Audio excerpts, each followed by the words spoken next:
Did you know the same plane that firebombed Japan also launched the first atomic bomb? The B-29 Superfortress was a marvel of engineering, and it changed the course of history. Today we're diving into the B-29 Superfortress, its origins, development, and the missions that defined the atomic age. This is the story of the bomber that reshaped the world. And wait until you hear what happened during its first real test.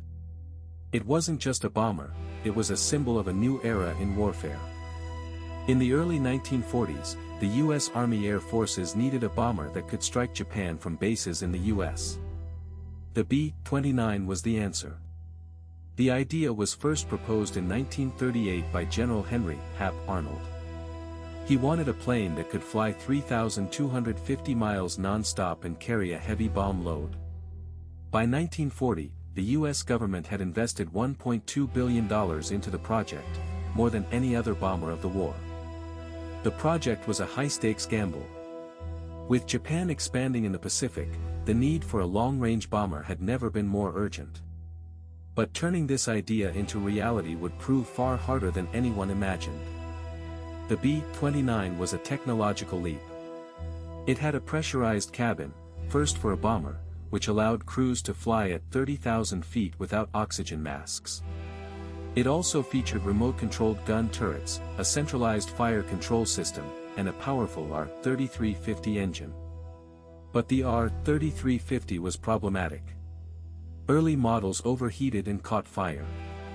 Engineers had to redesign the engine cowling and cooling system. The project was delayed multiple times. The first prototype didn't fly until 1942, 2 years behind schedule. Despite the setbacks, the B-29 was ready for its first test. It was a make-or-break moment for the entire project. After years of development, it was finally time to prove itself. The B-29 first saw action in 1944, when the U.S. began firebombing Japanese cities. The first mission was over Tokyo on March 9, 1945. The B-29 could carry up to 20,000 pounds of bombs and fly at 300 miles per hour. It was faster, higher, and farther-reaching than any enemy fighter could match. Pilots called it the Flying Fortress for its armor and firepower. But it wasn't just a bomber, it was a symbol of American air power. The B-29 was so dominant that it dropped 67% of all U.S. bombs in the Pacific by the end of the war. But the real test was yet to come. On August 6, 1945, the B-29 Enola Gay dropped the first atomic bomb on Hiroshima. The bomb weighed 9,700 pounds, yet the plane only lost 12% of its speed.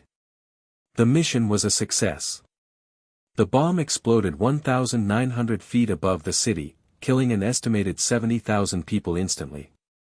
3 days later, another B-29 dropped a second atomic bomb on Nagasaki. Japan surrendered on August 15, 1945. The B-29 had proven its power. But it also marked the beginning of the nuclear age. Only 1,798 B-29s were built.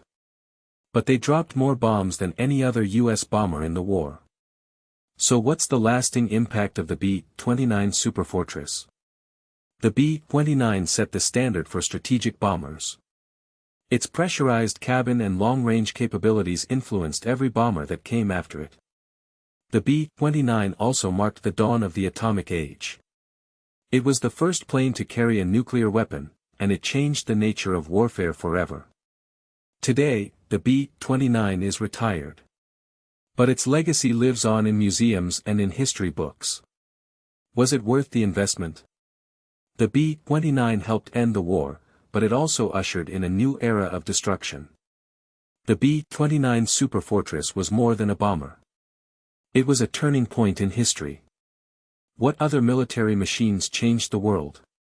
Let us know in the comments, and subscribe for more.